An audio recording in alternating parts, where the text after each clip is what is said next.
Good evening, I'm James Ramsey. And I'm Charlotte Swindells. Coming up on tonight's programme, Black Friday hits Nottingham. Did you bag a bargain or avoid the crowds? Because they're clean and fresh like me, you get me? And what do your shoes tell us about you? Find out later in the programme. But first tonight, organisers of Nottingham's bid for the European City of Culture have called for crisis talks with the government after being told they won't be allowed to be part of the bid. The European Commission has ruled no British city could bid for the accolade in 2023. The ban's a direct response to the UK's decision to leave the European Union. Andrew Gentry has this report. Welcome to Nottingham, famous for its history and legends. The city's heritage, it was hoped, would earn it the accolade of being Europe's next city of culture. But despite its worldwide reputation, those hopes are now timed out after the European Commission announced it was banning UK cities from taking part as a result of Brexit. So we found out yesterday morning, I don't know which came first, there was a letter that had been leaked and appeared on a European website which the media had picked up on, and then around the same time we had a communication from the government department involved for the bidding process. So yeah, it was a shock to all of us, and it was just, we had emails coming in and phone calls left, right and centre from people asking what the hell was going on. Nottingham City Council and its partners have spent £150,000 on preparing the bid, which could now be seen as a waste of precious taxpayers' money. For people in Nottingham today, the decision's a huge disappointment. I think Nottingham should be, because it's Robin Hood's lived here and it's a lovely city. It's small, it's got a lot to offer people. How could a city council be expected to know that they would be told that they would no longer be eligible for this competition? Why should they know? I think if you vote to come out of Europe, I can see that the Europeans, a point of view that if you don't want us, why should you be part of the city of culture in Europe? And I can understand that happening. The government is now expected to negotiate the UK's position, whilst Nottingham's hopes of being streets ahead of the competition remains on hold. We have to hope until there is absolutely no hope, and if that's the end of it, then like I say, we just need to harness everything that has been put into the bid and make sure we don't lose that positivity. Each year, Black Friday gives many shoppers the opportunity to bag themselves a bargain, but a survey run by Retail Assistant revealed over 50% of the public won't be taking part.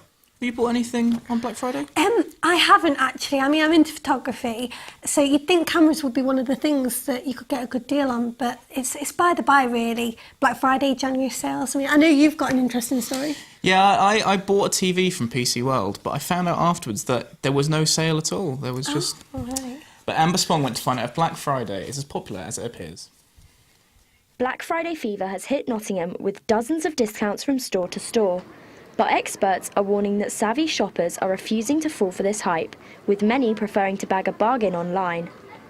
One of the main reasons that we've seen consumers starting to shy away from the trend of Black Friday is due to the hype. So a third of people we spoke to said too many promotions, too many deals, too many messages from retailers that just make it quite confusing. 80% of shoppers are saying that they're going to log on and find the deals on there. So we might see a slight decline in high street sales this year. I think that consumers, it's a win-win if they can get hold of some really good Black Friday sales. For retailers, it can damage their margins, and a few aren't participating this year, understandably, but we are seeing the trend of Black Friday continue to grow. And in the city today, with Christmas just around the corner, there were still those looking to cash in on the craze. I love all the discounts that they give. It's very crowded in town. Usually I would do Black Friday online, I think, just because it's easier and you can do like a lot of shopping in a little amount of time. It's a farce, really. I think it's crazy. I can't understand why people are going manic about it. Christmas is coming up, and I think why all the rush? There's always sales going on, so in a way there's not really much point of it being. I suppose there are some bargains, but overall I think it's a bit of a gimmick and a bit Americanised. I don't really like it. Yeah. It's a shame that it's something that's come over from the States and we've adopted it, and now it's become tradition and it looks like it's here to stay. With many turning their back on Black Friday, it's thought that retailers will now have to work harder to make sure seasonal sales are a success. Amber Spong, reporting for CBJ News. A candlelit memorial was held in Nottingham for remembering those killed this year in the transgender community. Maisie Jones has this report.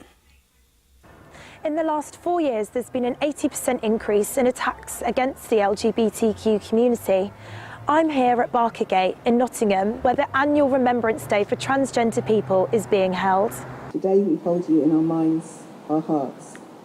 We focus on your names and how each name tells a story of who. Speeches were read out by organisers, followed by the reading of victims' names.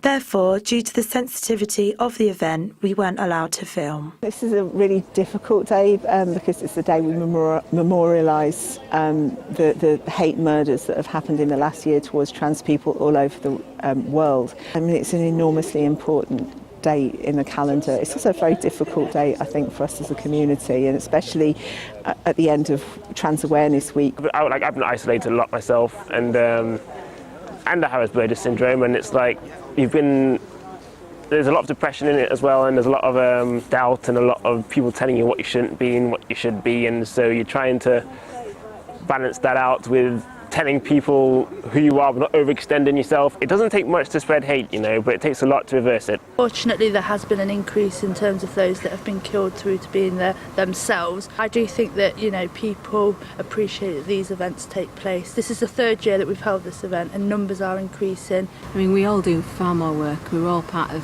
benchmarking around LGBT equality. We work together in partnerships. We have conferences and events to raise awareness around LGBT equality. It's hoped that tackling issues like this one will light up a better future for us all. Maisie Jones for CBJ News. Now, Christmas is the busiest time of year for shopping around Notts, but with more and more competition online, chain brands are taking over the high street, and Brexit looming, are businesses under strain? Have you noticed anything?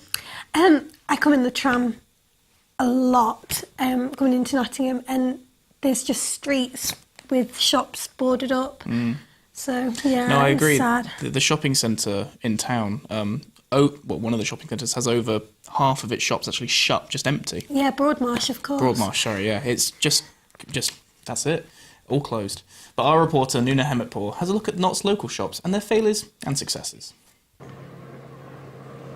Rent prices and business rates are on the up, and so are empty shop windows on our local high street. Nottingham is slowly starting to feel the effects of online shopping and big high street chains pushing out the smaller players in our shopping market. Almost one high street store a day is closing in the East Midlands. This is certainly the case for Magic Mirror, a fancy dress shop in Notts, which is closing after 32 years of service to the local community.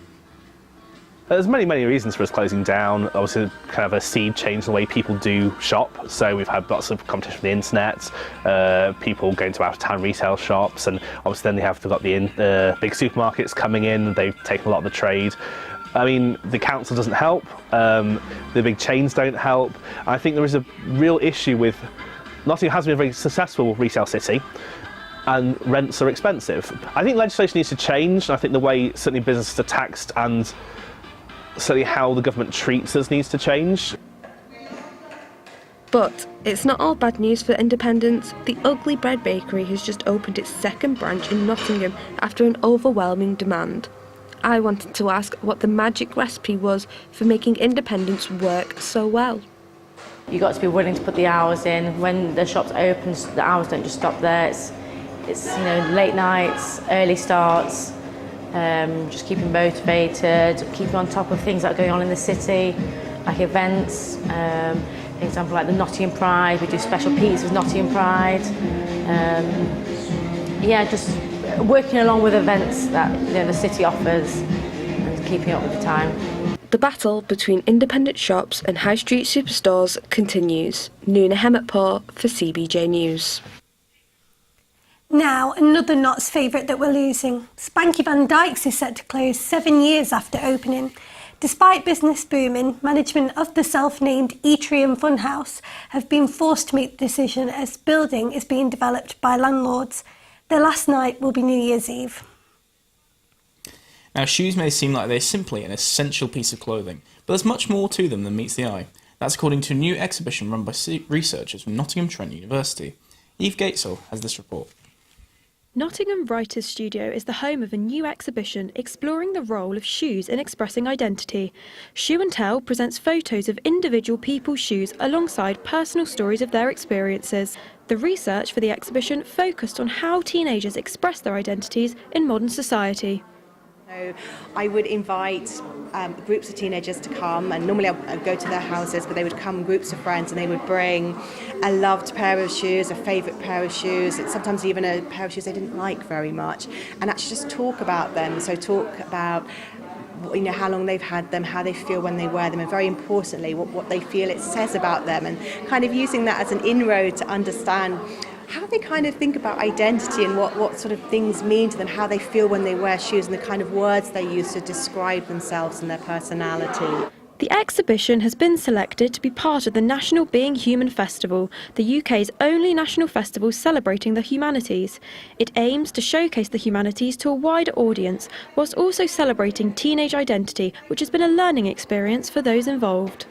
I've learnt that people consider their best shoes to be very different compared to others, and I've learned that identity is important to people and it is expressed through their footwear, and everyone has a different identity, and that's clear from what you can see around the room, so it's quite interesting. So what do the people of Nottingham's shoes say about them? They're kind of influenced by my degree, which sounds odd, but they're like, I chose them because they're knit. They're like a really they're really high, like they're made with like really advanced technology, which is like I do like a knitwear degree. I like comfort. Yeah, if I was younger, yeah, I'd like to wear heels, but as you get older, I just like the comfort now. Because they're clean and fresh like me, you get me? At the end of the exhibition, visitors are asked to reflect on their own teenage experiences. They can contribute their personal shoe stories to the Shoe and Tell memory tree. Eve Gatesell for CBJ News.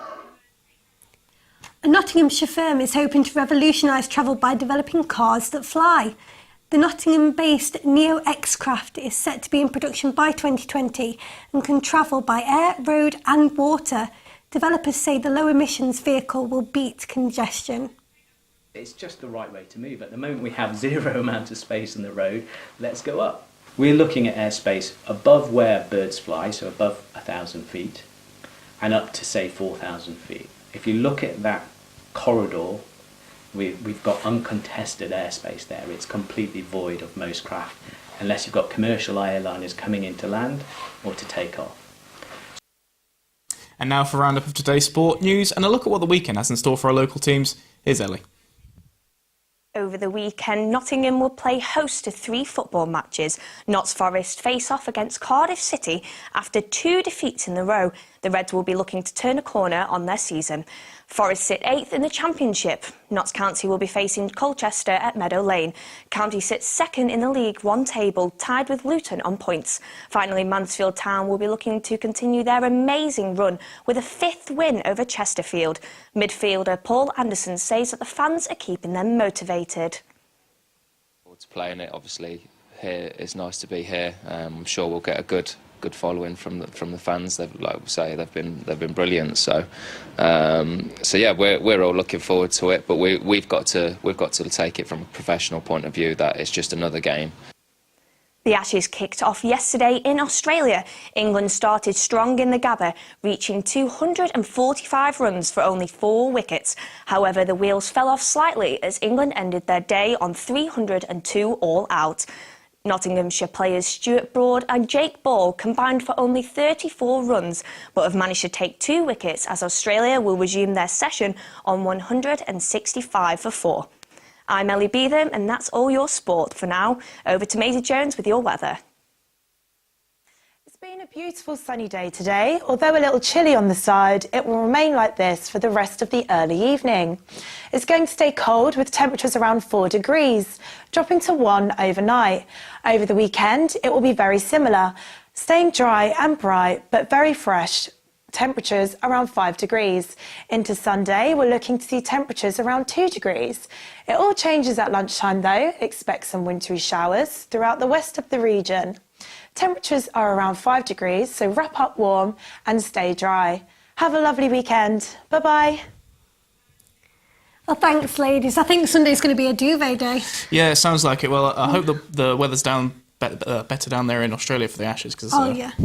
Well, Yeah. that's all we have for now. As ever, you can keep up to date with the latest news on our website, CBJ Spotlight. Thanks for joining us and have a great evening and weekend. Goodbye. Goodbye.